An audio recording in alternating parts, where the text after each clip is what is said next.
Hi, Steve here from Snag My House. I'm just doing a second-hand pre-purchase inspection. So when you're buying an old house or a pre-lived-in house, we go around, we inspect the house to make sure that everything is in order, that to see how much money you'd actually spend just to get the house right before you actually start like redecorating, starting to put your own stamp on the house, you know. We're in this lovely bungalow. It's a great find. It's a bit old, so we'd expect some of the items inside it to be a little bit dated, which is fine, you know. We go through the house, we go through it with a fine-tooth comb to see what's there. So this is a bungalow, but we're upstairs in the bungalow. So they converted the attic to give an extra bedroom, and it's a lovely house, you know. So this is the upstairs space. It's fantastic. As you can see, they've put in a window to the side there, which is nice. When we have a look at this, we're looking for any structural issues. So you'll see some cracks here. They're only settlement cracks, nothing else around it. So that's actually, you know, decent insulation, you know. They put another Velux window in to give additional light in here, and we can see that from the outside of the house. What you may notice now is that the Velux window has now been boarded up. So maybe it was just too bright and he just couldn't get it, or maybe there was another issue like drafts or anything like that. Unfortunately, we cannot take down these boards because that would be considered a destructive test. We can only do that when the person actually physically owns the house, but we can't do it before they buy it. So we can just give recommendations about what we think there. No sign of leaks or anything there, so nothing that we're really too concerned about. But again, it is just to identify it to the new homeowner. Something else that we'll see in this particular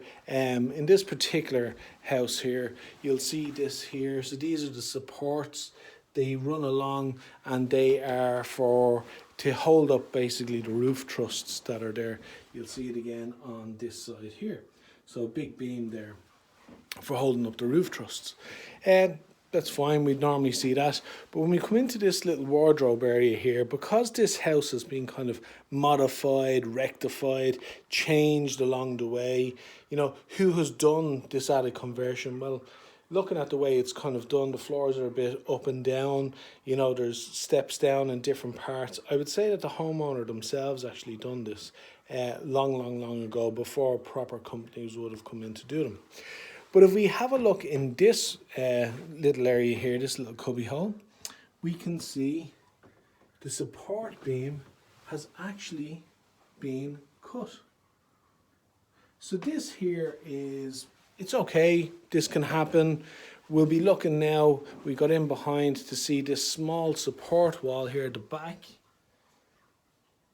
to see if that was a supporting structure. So it actually had a bit of support there, that it's able to kind of support the far side of the wall, but we need it to be supported because it's so close to the eaves. We need it to be supported again in the middle part of the room.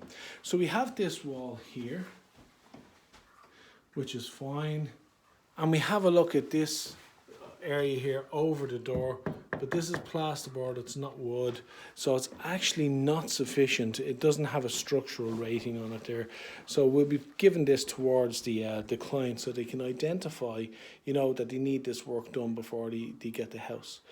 The roof section inside is not sagging, outside it's not sagging, so there hasn't been any seepage, leakage, hasn't been any slippage, there hasn't been any dipping in the roof structure, so that's fine. But again, it's just something to identify towards the client so they're ready and they come in with their eyes wide open when they're getting the house. So that's just something, two things that I wanted to show you about this house. So thanks for tuning in, and like and subscribe if you like the video. Hope to talk to you soon. Bye bye.